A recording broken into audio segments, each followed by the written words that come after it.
His name was Leo, but no one at the park seemed to know it. Every day after the last school bell, he would walk to the park. Not to the swings, not to the slide. He walked to a bench, a simple wooden bench under a wide oak. It was his bench, the place he could just be. He would carefully unwrap his sandwich, the paper crinkling, the bread a little squished from his backpack. He ate slowly, small bites. He watched the world go by. Mothers pushing strollers, chatter like a soft melody. Teenagers with music spilling from headphones. Dogs chasing brightly colored balls, barking happily. The world moved around him like water around a stone. He felt a small, quiet ache in his chest, a little gray cloud that followed him from school. It settled over him on the bench. It was loneliness, not loud or angry, soft and persistent, like a distant hum. He watched the other kids. They ran in packs. They shared secrets, whispered. They linked arms and skipped. Leo just watched, on the outside, looking in through a window he couldn't open, leaving Leo alone with the last crust of his sandwich and the wind in the oak leaves. When the sandwich was gone, down to the very last crumb, Leo would reach into his backpack again. He would pull out a different kind of nourishment. It was a spiral notebook, its cover soft and bent at the corners. The pages inside were filled not with words, but with pictures. This was his real world, a world he created with the careful, steady strokes of his pencil. The graphite was his voice, the paper his listener. Here, he wasn't quiet Leo on the lonely bench. Here, he was a creator of wonders, a teller of epic tales without a single word. He drew what he saw, but he added his own magic. The pigeons weren't just gray birds pecking at the ground. In his notebook, they wore tiny crowns. They carried important messages in their beaks. The old oak tree wasn't just wood and leaves. It had a kind, wrinkled face hidden in its bark, its branches like wise arms reaching out to the sky. He drew dragons sleeping on clouds and mischievous sprites hiding among the flower beds. Each page was a secret, a piece of his heart made visible. The notebook held the colors his quiet world seemed to lack. People would walk past his bench, their footsteps a steady rhythm on the pavement. A jogger in bright neon shorts would pound by. A couple, holding hands, would stroll past, lost in their own conversation. No one ever looked his way. No one ever stopped. It was as if the bench and the boy were painted into the background, a part of the scenery that you see but don't really notice. He was just a shape, a shadow under the great big tree. So he kept drawing. The day began just like all the others. The sun was warm on his face, a gentle, comforting heat. Leo finished his sandwich. He carefully folded the wax paper into a neat square. He opened his notebook. He was drawing a magnificent lion with a mane made of swirling autumn leaves. He was lost in the shading of its powerful face, his tongue peeking out in concentration.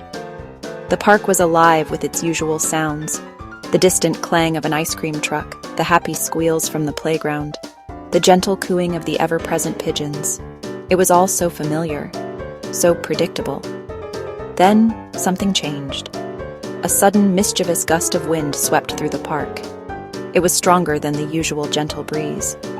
It rattled the leaves of the old oak tree, making them dance and shimmer. It lifted a stray napkin from a nearby trash can and sent it tumbling through the air like a ghost. And it caught the corner of Leo's notebook. The pages fluttered wildly for a moment. Before he could clamp his hand down, the wind snatched the book right out of his lap. It lifted into the air, a captured bird with paper wings. Leo's heart jumped into his throat. He watched, frozen, as his book of secrets tumbled end over end across the grass. It was flying away, carrying his dragons and his crowned pigeons, and his astronaut with it. The pages flipped open, showing his private world to the sky, to the trees, to anyone who might be looking. He felt a hot blush of panic creep up his neck. His world, his only real world, was being scattered by the wind for all to see. Just as Leo scrambled to his feet to chase after it, a pair of red sneakers stopped beside the fallen book. A girl with 2 long braids that bounced on her shoulders bent down. She didn't just scoop it up. She paused.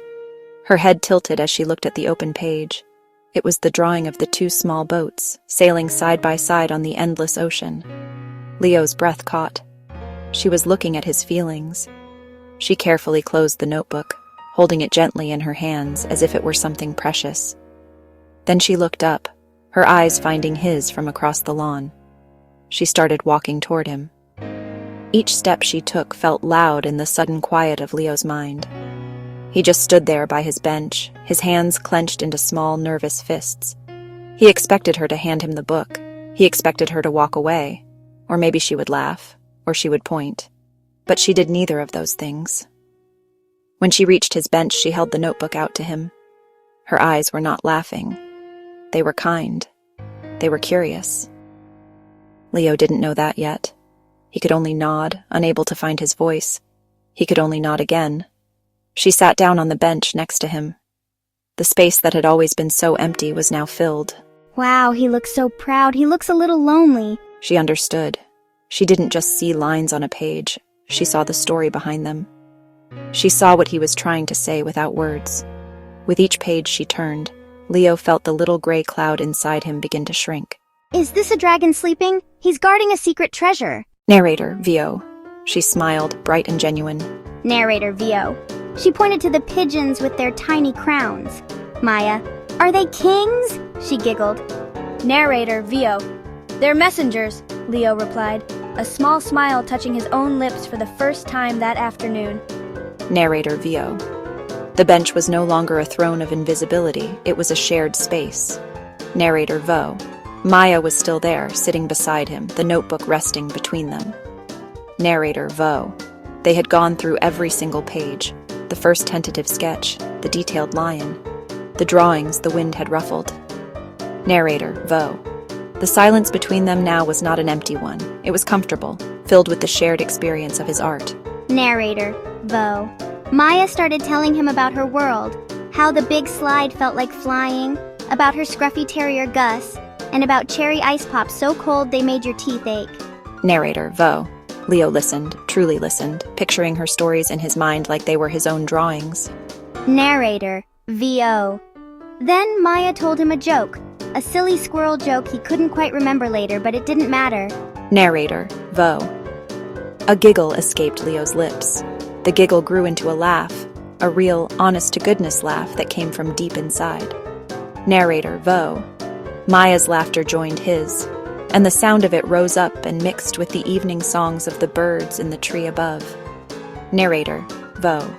The bench, once an island of loneliness, was now a shared world. It was no longer just his bench, it was their bench. Narrator, Vo. The empty space beside him was gone, filled with a new friend. Narrator, Vo.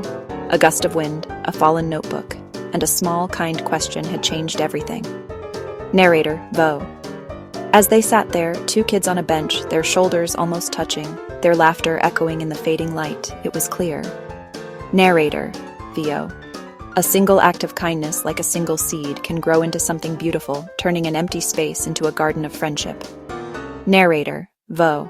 The quiet bench was quiet no more. Narrator, Vo. They had gone through every single page, the book of his heart now shared. Narrator, Vo. He found his voice. She found a listener. A friend was made. Narrator, Vo. The bench was no longer a place of shadows for Leo. It was bright. Narrator, Vo. They sat a little closer, the notebook resting between them.